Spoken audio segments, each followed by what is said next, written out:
Europe event. I am joined here with a great friend of SiGMA, Tal Ron from Tal Ron, Drihem Co.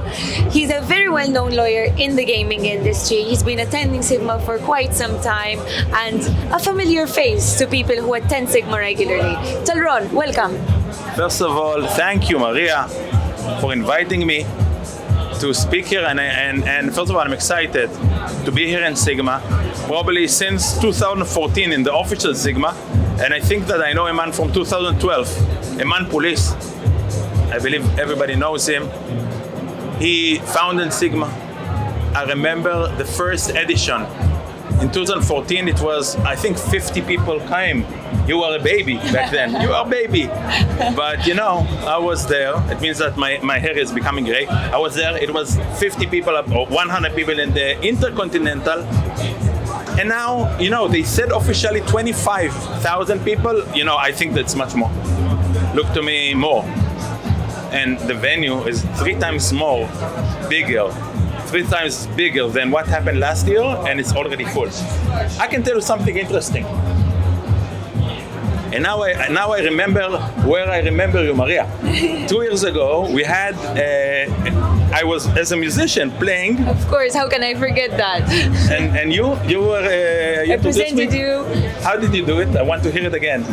Ladies and gentlemen, We now have Tom Campione. Tom Campione up on stage. On the stage, and I played some music, which is great because I'm a musician, a part of being a lawyer, and of course, law is my main thing. I can tell you, Maria, that, and this is something honest, and everybody knows me. You know, I'm very open and things and direct.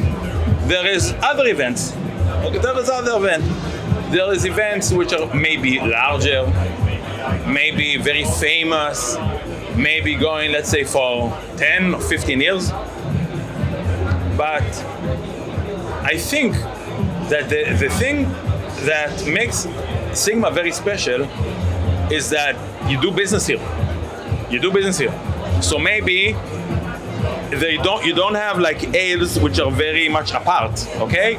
Maybe you don't have the tube downstairs. Maybe you need to stuck in the traffic jam for 40 minutes, okay? That's the good thing and the bad thing.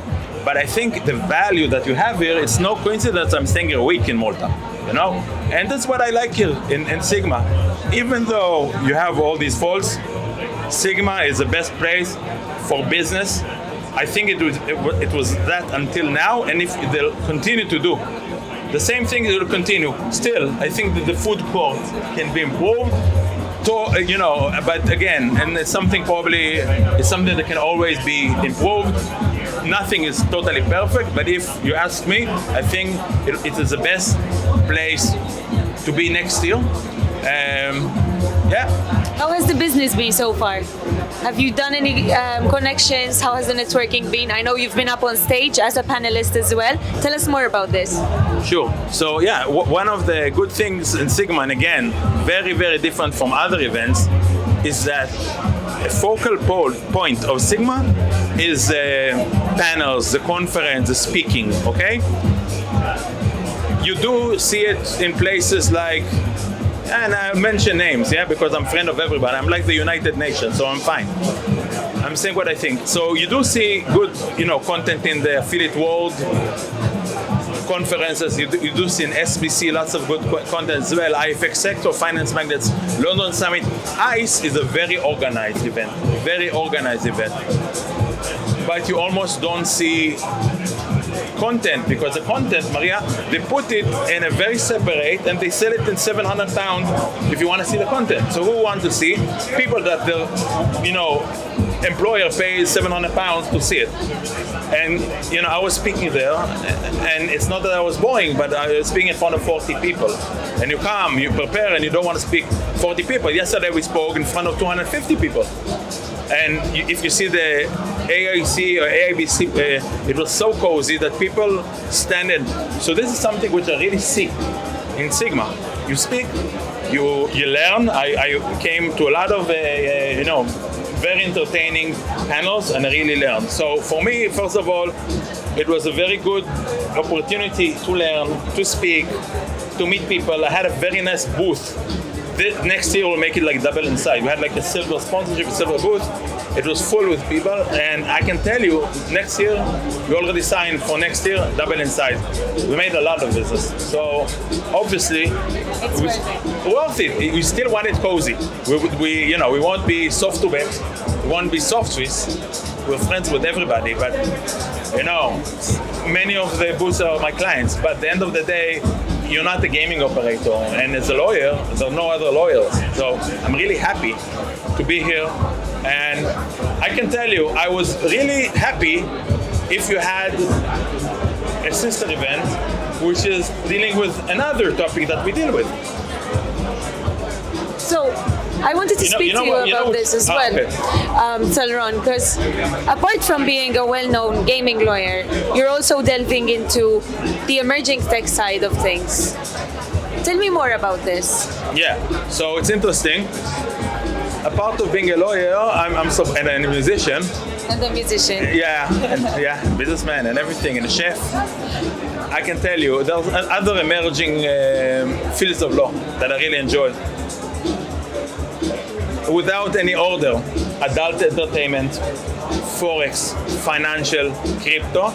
My favorite things nowadays, because I've been studying computer science, I have a master's in computer science, is this, AI. Okay, blockchain is also nice, but I think it's a bit of the past, and I don't have lots of value to put here. So even, I'm sure there are other lawyers dealing with this, but AI is the next big thing. It's not the next big thing, it's already big. AI have lots of legal needs, copyright, bias, lots of, to protect an application which utilizes ChatGPT. It's almost more complex than licensing a gambling company. And also there's not a lot of legal support in that. I'm happy to do it. So I can tell you, I did see this ABC. I have to be honest, I did not see a lot the stage, because I also wanted to be in my booth. But I really looking forward next year to see this more, and maybe to be more actively involved in the ABC, because I believe that if it will be interesting and involving and engaging like SiGMA, I believe it will be very good. Thank you. And now, to close off our interview, Tal Ron, I wanted to ask you, to all the newcomers who have never attended SiGMA before, who don't know what they're in for, don't know what to expect, what advice would you give them? I can tell you, I was coming this year with two of my clients. Never been in Malta. Then they say, no, but Tal, they say Malta. I said, no, you say Malta.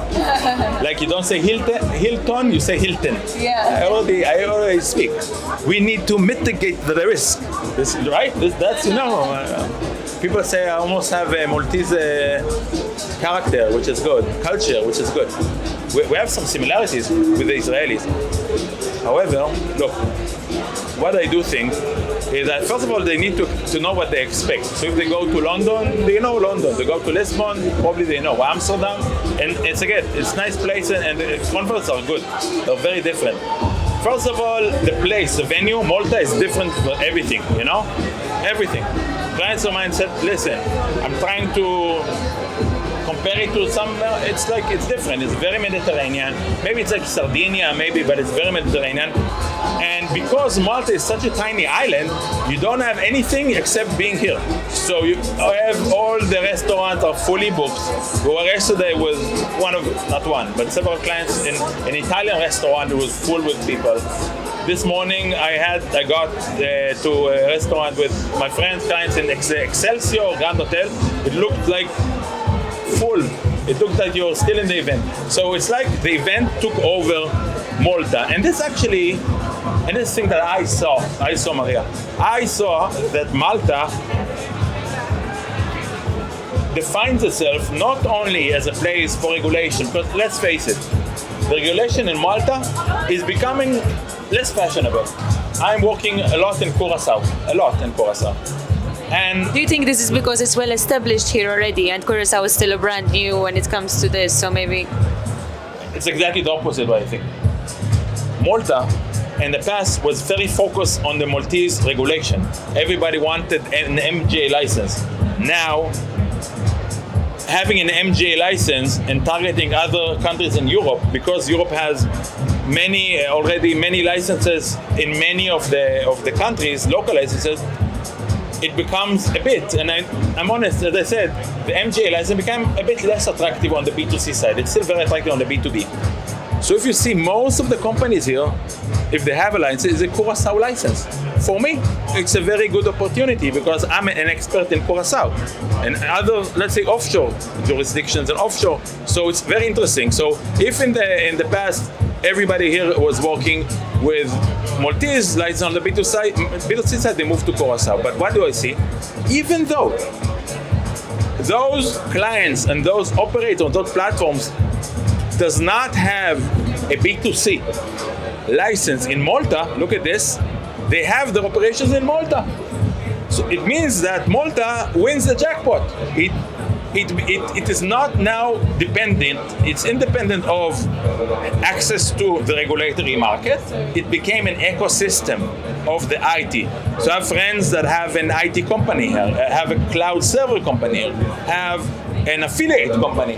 And this is amazing because it shows that it actually is success. So it started with being a place for regulation and people came, and now people come without any connection, come for IT, come for marketing, and it's very, very interesting. Very, very interesting, Maria. Tal Ron, thank you so much for this insightful discussion. Thank you. It was very nice and very lovely to meet you always. Thank you. I wish you the best of luck and success for the coming week.